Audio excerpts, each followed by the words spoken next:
All right, let's talk about something that might be secretly sabotaging your happiness and your relationships without you even realizing it. The really high cost of always needing to be right.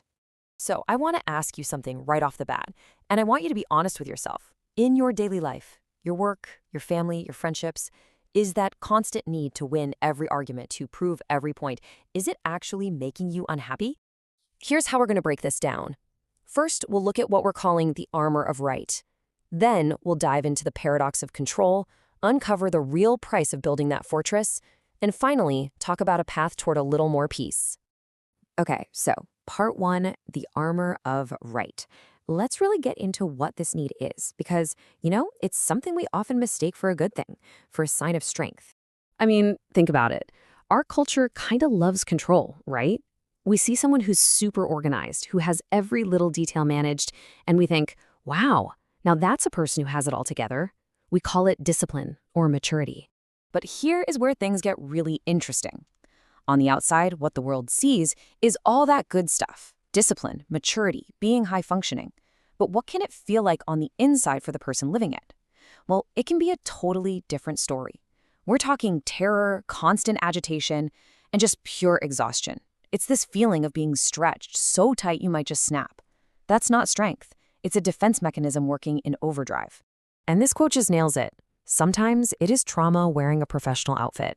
This isn't just a personality quirk. That intense need for control, for correctness, is often a very sophisticated coping skill that you learn to survive something chaotic. It's a survival skill that might have just overstayed its welcome. Which brings us to this really painful paradox. The harder you try to grip onto things to feel safe, the more things seem to slip through your fingers. The very thing you're doing to protect yourself is often the thing making your world smaller and harder. So, what's the actual damage here? Well, just look at this. When you're constantly on defense, there's no room for real intimacy or just being spontaneous. It's almost impossible to receive help because that would mean admitting you don't have it all figured out. You stop really listening, so you stop learning. And maybe the worst part is that conversations stop being about connection and start feeling like battlefields. And this all comes down to a really key psychological idea: ego defense. Now, let's be clear, we're not talking about ego in the sense of being arrogant. Think of it more like the fragile architecture that holds up your sense of who you are. And when that structure feels threatened, being right isn't a preference anymore. It becomes your armor. It feels like survival. So here's the fundamental trade-off. A mind that's on the defense craves certainty. It needs to control all the variables.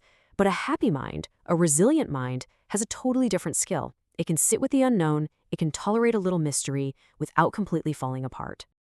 And that leads us right to the heart of it all. If this isn't about searching for the truth, what is that fortress of rightness actually protecting?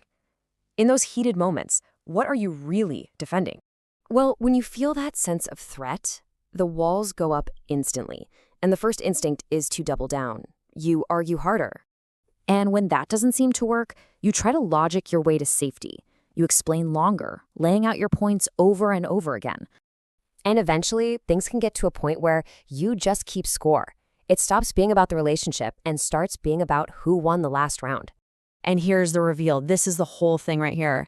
In those moments, you weren't actually defending the truth. You were defending your identity. That's why it feels so incredibly personal. Being told you're wrong feels like a fundamental attack on who you are. And why does it feel that way? Well, these roots usually run deep.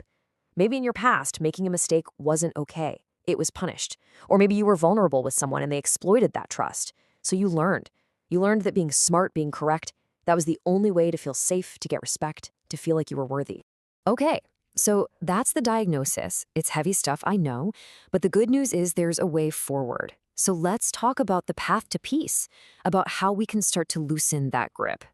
The whole journey really begins with one huge mental shift, realizing that control and safety are not the same thing.